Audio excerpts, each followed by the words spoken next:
ਹੁਣ ਮੈਂ ਕਿਹਾ ਤੁਸੀਂ ਬਹੁਤ ਜ਼ਿਆਦਾ ਬੜੀ ਦੂਰ ਹੈ ਸਾਡੇ ਕੋਲ ਤੇ ਆਨਲਾਈਨ ਜਿਹੜਾ ਹੈ ਨਾ ਟਿਊਸ਼ਨ ਹੋ ਜੇ। Thank you so much. ਨਹੀਂ ਨਹੀਂ ਥੈਂਕ ਯੂ ਵਾਲੀ ਥੈਂਕ ਨਾ ਕਿਨੂੰ ਹੈ। ਤੁਸੀਂ ਮੈਨੂੰ ਦੱਸੋ ਕਿ ਜਿਹੜੀ ਸ਼ਾਇਦ ਨਹੀਂ ਸਮਝ ਦੱਸੋ ਮੈਂ ਤੁਹਾਨੂੰ ਨਹੀਂ ਸਮਝਾ ਦੇਣਾ। ਆਜ ਜੀ ਲਾ ਕੇ ਜਿਸੇ ਸੇਫ ਮਾਈ ਪਾਸ ਜਿਸੇ ਜਿਹੜੀ ਲਈ ਸ਼ਾਇਦ ਜ਼ਰੂਰਤ ਹੈ ਇਨਸ਼ਾਅੱਲਾ ਪੁੱਛਾਂਗੇ ਜ਼ਰੂਰ। अच्छा जरूरत ही कोई नहीं। इंज ना करो है इतने साल तो हो गए ना। अभी मैं इतने पढ़ रही हूँ इतने ना। नहीं नहीं इतने साल आपको हो गए हैं अब जरूरत को कहें कि आ जाए। हाँ कोई बात जरूरत को ऐसी कहें। होगी ना ज़हन में तो पूछूंगी जरूर। अभी मैं वैसे हाँ तो पढ़ रही हूँ। चले सही। अभी कोई बात लाए ना जहन में। नेमन नेमन की जो किचन है में पड़ी वो होगी ले आए उठा। जो है चेंज होती है ना नेमन की मंजी के जान में हाँ उन रेगुलेंट नहीं वो गजल बाद में पढ़ेंगे ना। पहले ये पढ़ लेना इश विल मैं चाहता हूँ दो विल्स तुम चाहती हो या तुम चाहते हो या बगावत उस पे जरूरत है या ये सारे हाल में है, ठीक है हाल ये में ब्राउफ प्रेजेंस क्यों होता है? जरूरत बगावखन ये मुझे चाहिए, ठीक है। हाँ इश ब्राउ है। अच्छा अभी तो मुझे जरूरत है एक्शन लगेगा बगावखन मुझे जरूरत है ठीक है जरूरत जरूर। ठीक है तलब जिसको कहते हैं इसका आर्टिकल 10 है 10 बगावखन ठीक है हमेशा छोटे हरफ से लिखा जाता है बे से ठीक है अगर 10 लिखा जाता है तो 10 से अगर लिखा जाए तो फिर बे बड़ा भी लिख सकते हैं फिर इसमें फेल होगा वालेकुम सलाम बट मोहम्मद गोगा ठीक है सही है अच्छा ये तो होगी हाल की गर्दान ठीक है हाल दी घड़ी जैसे पंजाबी च ना हाल दी घड़ी विच तो ਇਹ ਸਾਰੀ हाल दी घड़ी है ਹੁਣ ਜਿਹੜੀ ਸੀ माजी दी घड़ी ठीक है कि मैं चाह रहा सी तो वहां पर कैसे लगेंगे माजी जारी में इश वोल्टे ठीक है और यार मैं भी वही कह रहा हूँ कि आर्टिकल के साथ बड़ा लिख सकते हैं आप बे भी लिख सकते हैं 10 पाव इसमें फेल होगा तब इश वोल्टे का मतलब होगा मैं चाह रहा था ठीक है और हाल मुकम्मल का फिर क्या होगा इश हाबे गे वोल्ट कि मैंने चाह लिया है ठीक है मैंने चाह लिया है बगावखन व्याप ही इसलिए आर्टिकल नहीं है साथ भाई व्यापन जितने भी हैं सबके साथ 10 आता है 10 माहन 10 ख्योनन 10 आबायतन 10 लियानन 10 बगावखन 10 मेश्तन ठीक है इस गेहे सुम आइन काउफन सुडेम आइन काउफन भी हो सकता है क्योंकि 10 है ना इसलिए अच्छा इशाबे के बोल्ड मैंने चाह लिया है अब इसी के आगे आप कॉमा लगाकर इशाबे के बोल्ड कॉमा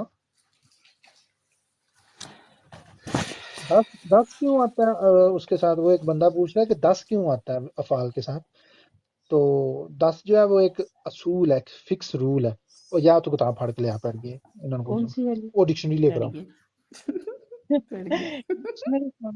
ये पढ़ी है ना सारी आप और ये नहीं वो ये वाली अच्छा इसको बोलो इधर आ जाए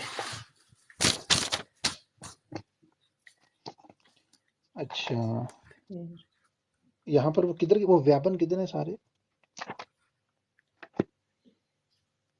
वो कौन सा व्यापन हम पढ़ रहे थे 10 फागन बगावखन व्यापन के साथ तो कोई आर्टिकल नहीं आता हमने यही पढ़ा है भाई कोई बात नहीं पाकिस्तान में जद्दी पुश्ती बंदे जो है ना उन्हीं फिरकों को मानते हैं जिनके बुजुर्गों ने अपने नामों के कलमे पढ़ाए हुए हैं इसमें कोई बुरी बात नहीं अगर आपने भी गलत बंदे से जर्मन पढ़ लिया मैंने इसलिए माहिर लिसान की इतनी मोटी किताब जिसे देख कर मैं अब नहीं वो लफ्ज़ इस्तेमाल कर सकता हो जाए वो वहां से पढ़ा रहा हूँ यार कोई भी व्याप इधर से देख लेते हैं एक लाजमी कोई खास व्याप लाजमी ढूंढना है हमने अब मिल भी तो जाए ना नजर भी नहीं ना आ रहा ऐनक लगा ली हाँ नहीं है ना किसी ने लगाई हुई है फरा ने अच्छा हाँ ये देख ये फ्लीसंड है ये फ्लीसन एक व्याप है ठीक है ये क्या लिखा हुआ है एस्टे स्टाक फाउ का मतलब होता है व्याप इस्ट का मतलब होता है कि जान के साथ गर्दान की जाएगी सही है और